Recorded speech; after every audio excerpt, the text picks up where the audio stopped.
When you think of American muscle cars, a few names always pop up. You've got your Mustangs, your Camaros, your Challengers. But there's one car that just screams excitement, with a style all its own.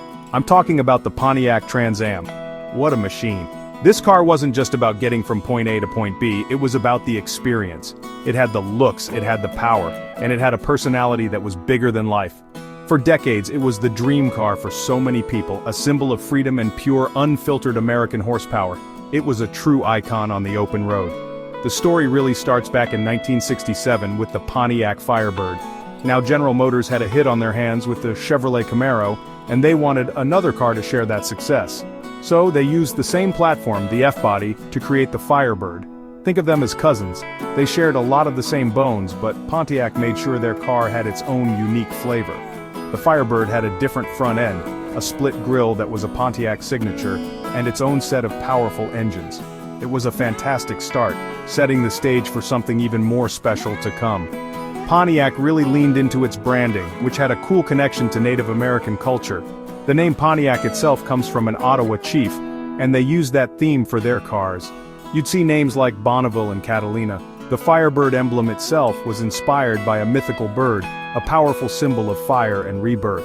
Early models had smaller, more subtle Firebird emblems on the side fenders, hinting at the power under the hood. It was a clever way to build a unique identity and stand apart from the competition, giving the car a sense of history and mystique from day one. Then in 1969 things got really interesting. Pontiac decided to create a high-performance version of the Firebird. They wanted a name that sounded fast, something that screamed racing. They looked to the popular Trans-American Championship Race Series, or Trans Am for short, so they created the Trans Am Performance and Appearance package, and just like that, the Pontiac Firebird Trans Am was born. It was a brilliant move. Even though the car didn't race in the series right away, the name alone gave it instant credibility. It was a limited run, all in white with blue stripes, and it was the beginning of a true automotive legend. By 1970, the Trans Am was ready to step out of the Firebird's shadow. The name was officially shortened to just Pontiac Trans Am, and it got a complete redesign. This was a whole new bird. The car became lower, wider, and had a much more aggressive look. It featured a wild front end with a pointed urethane nose, often called the Endura bumper. But the most eye-catching feature was the big shaker hood scoop. It was mounted directly to the engine's air cleaner and stuck right through a hole in the hood. When you hit the gas, the whole thing would shake with the engine. It was pure automotive theater.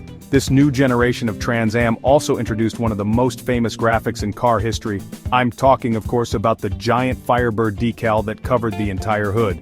It was so big and loud that it earned a legendary nickname, the Screaming Chicken. At first, some designers at GM weren't so sure about it. They thought it might be a little too much, but the public loved it. It was bold, it was audacious, and it perfectly matched the car's personality. The Screaming Chicken became the Trans Am's calling card, an unmistakable symbol of raw power and rebellious style. The design team really knew what they were doing. They created a car that looked like it was moving even when it was standing still. The new body had smooth, flowing lines, flared wheel arches, and functional air extractors on the fenders to help cool the engine. It had a rear-facing hood scoop to pull in cool air. Everything about the Trans Am's design in the early 1970s was about performance and looking the part. It wasn't a subtle car, and it wasn't trying to be. It was designed to get noticed, to make a statement every time it rolled down the street. This era was really the golden age for the Trans Am. It cemented its place in the Muscle Car Hall of Fame. While other cars were starting to lose their edge due to new regulations, the Trans Am kept its swagger. It offered big V8 engines, great handling for its time, and that incredible over-the-top styling. It was the car that refused to be boring. It was a celebration of horsepower and freedom on four wheels, and that Screaming Chicken led the charge, becoming a symbol for a whole generation of car lovers who wanted something exciting and different. Just when you thought the Trans Am couldn't get any cooler, Hollywood came knocking. In 1977, the car got a fantastic facelift. The front end was updated with a new quad headlight design, giving it a meaner, more hawk-like appearance.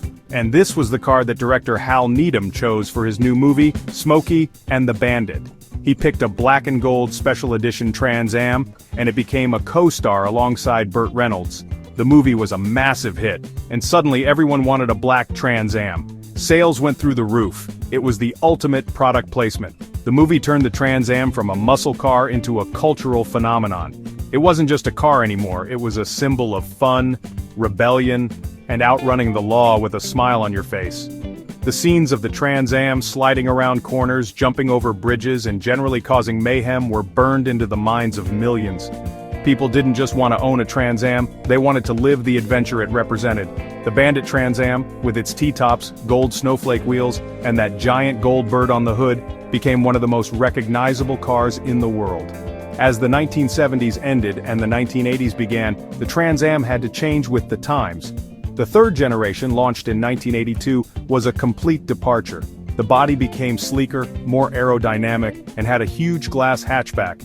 The styling was very modern for its day, with pop-up headlights that kept the front end looking sharp and low. The graphics also evolved. The Screaming Chicken got a new, more stylized and modern look.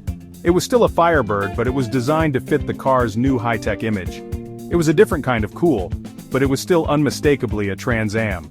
This new generation of Trans Am also had a turn in the spotlight, this time on television. A modified 1982 Trans Am was the star of the hit TV show Knight Rider, playing the role of Kit, the talking, crime-fighting supercar. This introduced the car to a whole new, younger audience. While Kit had a few more gadgets than the version you could buy at the dealership, it cemented the Trans Am's image as a futuristic and intelligent performance car. Between bandits and talking cars, the Trans Am had become a true superstar of the screen, big and small. Retro version of 1976 Pontiac Trans Am Hawk, like with 1980s Pontiac Trans Am body. The 1991 Pontiac Trans Am having facelift front end with the Hawk-like bumper, like the 1976 Pontiac Trans Am. Entering the 1990s, the Trans Am was ready for another major transformation. The fourth generation, which arrived in 1993, brought back some of the curves that had been missing in the angular 1980s design. The body was made of composite panels which were lightweight and dent-resistant, and it had a very slippery aerodynamic shape. The pop-up headlights remained, but the front end became even more pointed and aggressive. It was a modern interpretation of the classic muscle car formula, blending raw power from its new V8 engine with a much more sophisticated chassis and design. The famous Firebird graphic continued to change as well. Through the 1990s and into the early 2000s, the design became more abstract and flame-like, wrapping around the hood scoops and fenders. It was a new look for a new millennium.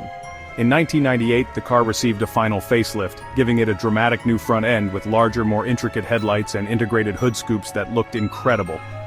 This last version of the Trans Am was arguably the most powerful and best handling of them all, a true modern classic that sent the model out on a high note, performance-wise. Sadly, all good things must come to an end. By the early 2000s, the market for two-door muscle coupes was shrinking. General Motors decided to discontinue both the Camaro and the Firebird platform to focus on more profitable trucks and SUVs. In 2002, the last Pontiac Trans Am rolled off the assembly line. It was the end of an era. For 33 years, the Trans Am had been a staple of American roads, a car that represented excitement, power, and a uniquely bold sense of style. Its departure left a big hole in the hearts of car enthusiasts everywhere.